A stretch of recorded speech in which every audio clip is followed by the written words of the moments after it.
જ્યારે રાજુ કરપડાએ પાર્ટી છોડી એને લઈને આપણે એક ઇન્ટરવ્યૂ પણ કર્યો છે. એ પછી મેં રાજુભાઈનો પણ ઇન્ટરવ્યૂ કર્યો અને રાજુ કરપડાએ મને ફરી એક વખત કીધું છે કે દિનેશભાઈ, મનોજ સોરઠિયા અને ગોપાલ ઇટાલિયા આ બંને છે ને, આ બંનેના કારણે ખાસ તો મેં પાર્ટી છોડી છે. અને આ બંને એક અથ્થું શાસન ચલાવે છે અને કરશન ભાદરકા ગયા ત્યારે પણ કહીને ગયા કે આ બંનેના કારણે છોડું છું. સોશિયલ મીડિયામાં એવા વિડીયો પણ આપણે જોયા છે, ક્યાંક એવી ટેક્સ્ટ પણ જોઈ છે કે ગોપાલ ઇટાલિયા અને મનોજ સોરઠિયા આ બંને આમ આદમી પાર્ટીને પાટીદારની પાર્ટી બનાવવા માંગે છે. પાટીદારની પાર્ટીના અધ્યક્ષ કોણ છે? મને વળતા નહીં, વળતો નહીં, હું પૂછું છું ખાલી તમારી જાણ ખાતર કે પાટીદારની પાર્ટી નહીં તો તમને ખબર જ ન હોય તો આ ચર્ચાનો કોઈ અર્થ જ નથી. રાજુભાઈ ગયા ત્યારે કહીને જાય છે. હું શું કહું છું, એને એમ કરશન કીધું ભાદરકાએ પણ કીધું કે આ બંને ભેગા થઈને આમ આદમી પાર્ટીને પાટીદારની પાર્ટી બનાવવા માંગે છે. કાંઈ વાંધો નહીં, પણ પાટીદારની પાર્ટીના અધ્યક્ષ કોણ છે? એનું નામ શું? પાટીદારની પાર્ટીની વિધાનસભાની અંદર પક્ષનો નેતા કોણ છે? એનું નામ શું? એ ખાલી પૂછો કોકને, ગમે જેને જાણકારી હોય પૂછો. અમને તો નથી ખબર. જેને ખબર હોય પૂછો કે આમ આદમી પાર્ટીનો વિપક્ષનો ગૃહનો નેતા કોણ છે, પાર્ટીના પ્રદેશ પ્રમુખ કોણ છે, પાર્ટીના પ્રદેશના પ્રવક્તા કોણ છે, જરાક પૂછો. કાંઈ માહિતી કોઈને મળે ને એમાં જો કાંઈ સત્ય હોય તો મને કહેજો. મિત્રો, ગોપાલભાઈ બહુ સ્પષ્ટ કહે છે કે ભાજપમાં બેઠેલા મુખ્યમંત્રી હોય કે પછી બાકીના હોદ્દેદારોમાં પાટીદારો છે. એ તમારો જવાબ આવી ગયો, પણ હું વારંવાર પણ કહું છું, હું વારંવાર ક્યાં તમે બોલ્યા નહીં નામ કે કોણ છે. અમારે પત્રકાર હું કહી દઉં, તમે નો કદાચ કહી શકો. અમારી પાર્ટીના પ્રદેશ અધ્યક્ષ ઈશુદાન ગઢવી છે, ઓબીસી સમાજમાંથી. ગૃહના નેતા ચૈતર વસાવા આદિવાસી સમાજમાંથી છે. અમારા પાર્ટીના પ્રદેશ પ્રવક્તા કરણ બારોટ છે, ઓબીસી સમાજમાંથી છે. અમારી પાર્ટીના તમામ, મારી પાસે તો કોઈ હોદ્દો જ નથી ગુજરાત રાજ્યનો. તમે તો કિંગ મેકર છો ને. અરે ભાઈ, હું આખા રાજ્યની સરકાર જ હું ચલાવું. લો ને, કિંગ મેકરે શું થશે? પક્ષ વિપક્ષ અપક્ષ નિષ્પક્ષ બધું હું ચલાવું. કહી દો ને, કહેવામાં ક્યાં વચને શું, કેમ દરિદ્રતા? કહી દો, ગોપાલ જ બધું કરે છે. હા ભાઈ, અમે સ્વીકાર લીધું, હું જ કરું છું. અમારામાં છે કેલિબર, ક્ષમતા છે એટલે કરીએ. જાઓ, તમારામાં હોય તમે કરો. વાત એમ નથી, અમે એક ટીમ વર્કથી કામ કરીએ. મેં તમને નામ આપ્યા કે અમારી પાર્ટીમાં કલેક્ટિવ કામ કરીએ છીએ. અમારી પાર્ટીમાં બધી જ્ઞાતિના લોકો એક ટીમ બનીને. પ્રવીણ રામ કોણ છે? પ્રદેશ ફ્રન્ટલ મોરચાના અધ્યક્ષ છે. કોણ છે? પટેલ છે. એ ઓબીસી સમાજમાંથી છે, આહિર સમાજમાંથી. તો અમારી એક આખી ટીમ છે, તમે એમાં બધા જ જોશો. તમામ સમાજના તમામ જ્ઞાતિના માણસો છે જ. અને બાકીના લોકોની એવી ફરિયાદ નથી. ઈશુદાન ગઢવીની, ચૈતર વસાવાની, પ્રવીણ રામની કે અમારા કરણ બારોટની કે અમારા હેમંત ખવાની કે જેટલા ધારાસભ્યો છે એની એવી ફરિયાદ જ નથી. છોડીને જાય ફરિયાદ કરે. છોડી દેવું પછી બાળકો જેવી ક્યાં વાતો કરવાની? બધું હવે છોડી દેવું તો છાનું માનું છોડીને કામે લાગવું. એમાં પછી એમાં એક વસ્તુ સમજો કે તમારે નથી જ કરવું ને, તો અંગ્રેજીમાં એક શબ્દ છે, ડિગ્નિટીફુલ એક્ઝિટ, ગૌરવપૂર્ણ વિદાય. હું આજ રાજનીતિમાં છું. મારે જેથી રાજનીતિ છોડી દેવી હોય ત્યારે મારે મારો લેવલથી છોડાય. કે ગોપાલભાઈ આવજો કહીને બોલ્યા વગર વૈયા જાય ને તો ઇતિહાસમાં લખાય છે કંઈ બોલ્યો નથી, શું હશે? પછી હું છે ને આખું બધું ચૂથી નાખું ને માહોલને, તો ખબર પડી જાય કે આમાં જ કાંઈ કાઢી લેવાનું નથી. હંમેશા માણસે રાજનીતિમાં અને એમાં અમારી જેવી નવી પાર્ટીમાં એક એવું લેવલ રાખવું જોઈએ કે ભાઈ તમારે નથી કરવું તો વાત મૂકો. 2 પોઈન્ટ કહી દો, 4 પોઈન્ટ કહી દો, 5 પોઈન્ટ તમે કહી દો, કંઈ વાંધો નહીં. પછી તમે કહેતો હતો ને કહેતી હતી, ગ્રામ પંચાયત જેવો માહોલ ન કરાય. મિત્રો, હું કહું છું, મને બોલવામાં કંઈ વાંધો નહોતો, પણ જ્યારે સવાલ એમની સામે આવે ત્યારે એમને પણ બોલાવડાવવું જોઈએ અને મેં બોલાવડાવ્યું છે. મેં ભૂતકાળમાં પણ કહ્યું છે કે ભાજપના મુખ્યમંત્રી પાટીદાર છે. ભૂતકાળમાં પાટીદાર મુખ્યમંત્રી હતા અને મંત્રીમંડળમાં ઘણા પાટીદારો હતા. જગદીશ વિશ્વકર્મા ભાજપના પ્રદેશ પ્રમુખ ઓબીસીમાંથી બન્યા છે, પણ ઓબીસીને પ્રમુખ પદ મળી ગયું હોય તો હવે માનીને ચાલો કે તમને મુખ્યમંત્રી પદનું મળવાનું નથી ગુજરાતમાં. એટલે ભવિષ્યમાં પણ મેં એક ભૂતકાળમાં પણ વિડીયો બનાવ્યો હતો અને ગોપાલભાઈને લઈને પણ એક બનાવ્યો હતો કે પોતે પાટીદાર છે, એનો એક જુદો ફાયદો એમને મળવાનો છે. પોતે આક્રમક નેતા છે, હોશિયાર છે, અને એક પાટીદારનો ફાયદો આ ગુજરાતમાં દરેક પાર્ટીને મળે છે. એમાં સત્તા ઉપર આવવું હોય તો પાટીદારનો એક જબરજસ્ત અને બહુ સારો ચહેરો જોઈએ. એટલા માટે પાટીદારોથી જ દરેક પાર્ટીને ફાયદો થતો હોય છે અને પાટીદારના નેતાથી ચોક્કસ થાય છે. એટલે આમ આદમી પાર્ટીમાં પણ ગોપાલભાઈનો એ ફાયદો જોવા મળશે. રાજુ કરપડાએ હમણાં પાર્ટી છોડી. મને લાગે કદાવર નેતા અને ખેડૂતોના તો લોકપ્રિય નેતા હતા. ચોક્કસ રાજુભાઈને હું ઓળખું છું ત્યાં સુધી મજબૂત નેતા હતા. સારું એવું એમનું પ્રભુત્વ છે. એમની જે પ્રકારે રાજીનામું આપ્યું એમાં 2 કારણો હોઈ શકે. એક તો એમના પર ભારતીય જનતા પાર્ટી શાસનમાં છે એમના તરફથી કોઈ પ્રેશર હશે એમના કેસોને લઈને, તો એના ડરથી એમણે રાજીનામું આપ્યું હોઈ શકે.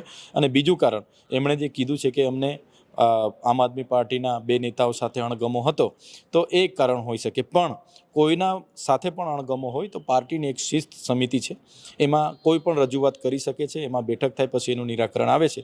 જે રાજુભાઈ એ પગલું એ પહેલાં એ કરવાનું હતું, જે નથી કર્યું, અચાનક જ રાજીનામું ધરી દીધું છે, તો ચોક્કસ એમના જવાથી તો દુઃખ છે જ. પણ હવે પાર્ટી છે, રાષ્ટ્રીય પાર્ટી, ઘણા આવે છે ઘણા જાય છે, પાર્ટીની રીતે ચાલે છે તો ચાલવાની છે. ને ખેડૂતોની લડાઈ બધા જ અમે લડીએ છીએ, તો આવનારા દિવસોમાં આગળ વધવાની છે. ચિત્રભાઈ, અંતિમ સવાલ. એમને એવું કહ્યું કે મેં ગોપાલ રાયને પણ રજૂઆત કરી છે, અને ગોપાલ રાયે કહ્યું કે યોગ્ય સમયે હું પગલાં લઈશ.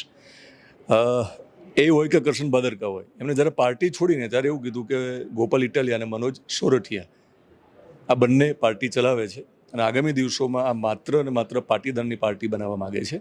તમે બિન પાટીદાર છો, આમ આદમી પાર્ટીના સભ્ય છો અને ધારાસભ્ય છો, તમારી શું પ્રતિક્રિયા છે? છોડનાર જે છે તમારા કરશન ભાદરકા હોય કે રાજુ કરપડા, એ છોડતી વખતે આ બંનેના નામ આપીને એવું શા માટે કહી રહ્યા છે આડકતરી રીતે પણ, કે ભવિષ્યમાં આમ આદમી પાર્ટીને પાટીદારની પાર્ટી બનાવવામાં આવે છે?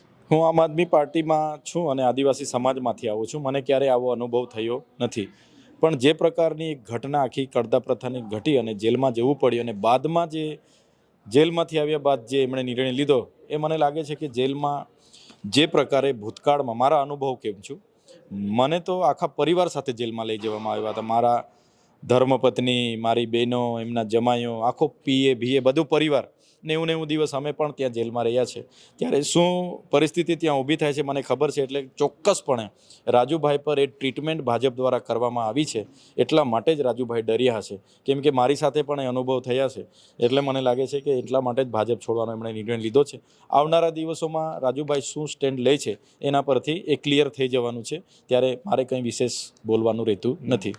Thank you. તમારું ગાડું છે ને હજુ વિધાનસભામાં આવ્યું છે, તમે 4 છો અત્યારે, એટલે વિપક્ષ તરીકે તમારે મજબૂત બનવું હોય ને તો કોંગ્રેસ જોડે તમે શીખો કે ના શીખો, પણ રાજુ કરપડા જેવો નેતા આમ આદમી પાર્ટી છોડી દે તો મને નથી લાગતું પાર્ટી હજુ કશુંક શીખવાની જરૂર છે. ચોક્કસપણે પાર્ટીએ ઘણું બધું શીખવાની જરૂર છે. થોડુંક નહીં પરંતુ ઘણું બધું શીખવાની જરૂર છે, એ વાત હું સ્વીકારું છું.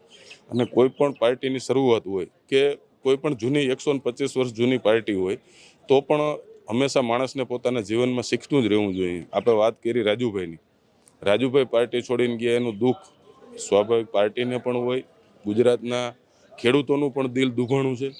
રાજુભાઈએ ઇન્ડિવિજ્યુઅલ પણ ખૂબ સારું કામ કર્યું હતું. ઇન્ડિવિજ્યુઅલ રાજુભાઈ એક સીમિત પ્લેટફોર્મ ઉપર કામ કરતા હતા, એને વિશાળ પ્લેટફોર્મ સમગ્ર ગુજરાતમાં જાણીતા કરવાનું કામ પણ આમ આદમી પાર્ટીએ કર્યું છે. છતાં પણ ક્યાંય ને ક્યાંય પાર્ટી વચ્ચે અને રાજુભાઈ વચ્ચે જે મનમુટાવ રહ્યો હોય એને લઈ અને રાજુભાઈએ પાર્ટી છોડી છે, એ અમારા માટે દુઃખદ બાબત છે. અને હંમેશા મારા પણ એવા પ્રયત્નો હોય છે કે સારા લોકો છે એ પાર્ટીમાં જોડાય.